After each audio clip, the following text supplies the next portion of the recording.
মোবাইলের অ্যাপ কিভাবে আপনারা ছোট বা বড় করবেন। তো ফ্রেন্ডস, আপনি যদি আপনার মোবাইলের মধ্যে যে সমস্ত অ্যাপগুলো রয়েছে সেই সমস্ত অ্যাপগুলির আইকন সাইজকে আপনি ছোট বা বড় করতে চান, তাহলে আপনি এই ভিডিওটি শুরু থেকে একদম শেষ পর্যন্ত দেখুন। তাহলে আপনি মাত্র 1 মিনিটে আপনি আপনার ফোনের অ্যাপগুলোকে ছোট বা বড় করে নিতে পারবেন। তো চলুন ফ্রেন্ডস, আমি আপনাদের করে দেখিয়ে দিই কীভাবে আপনারা মোবাইলের অ্যাপ ছোট বা বড় করবেন। তো ফ্রেন্ডস, ফোনের অ্যাপ ছোট বা বড় করার জন্য আপনার মোবাইলের সেটিংসে চলে আসবেন। আপনার মোবাইলের মধ্যে যে সেটিংস রয়েছে সেই সেটিংসে চলে আসবেন।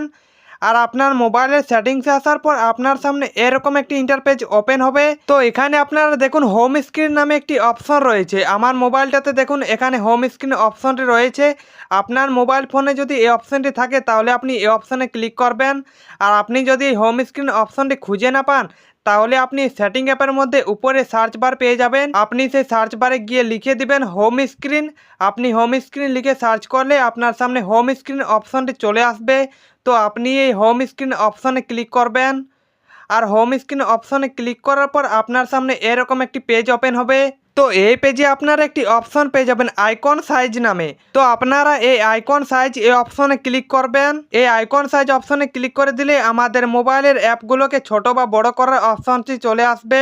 তো এখান থেকে আপনারা এই যে দেখুন আমি কিভাবে অ্যাপগুলোর আইকন সাইজ ছোট করবেন আমি আপনাদের করে দেখিয়ে দিচ্ছি। তো মোবাইলের অ্যাপগুলোকে ছোট বা বড় করার জন্য এখানে দেখুন একটি লম্বা লাইন রয়েছে। তো আপনার মোবাইলের অ্যাপগুলোকে ছোট করার জন্য আপনি লাইনটা বাম দিকে নিয়ে আসবেন সরিয়ে।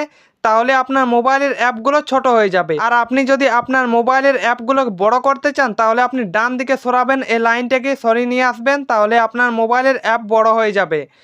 তো এমনই করে আপনি খুব সহজে মাত্র 1 মিনিটে আপনি আপনার ফোনের অ্যাপগুলোর আইকন সাইজকে ছোট বা বড় করে নিতে পারবেন। তো ফ্রেন্ডস, এই ছিল আজকের ভিডিও। আজকের এই ভিডিওটি দেখে যদি আপনার একটু উপকার হয়ে থাকে তাহলে ভিডিওটি থেকে লাইক করে দিবেন।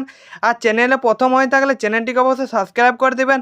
আর নিচে কমেন্ট করে জানাবেন ভিডিওটা আপনাদের কেমন লাগলো। ধন্যবাদ।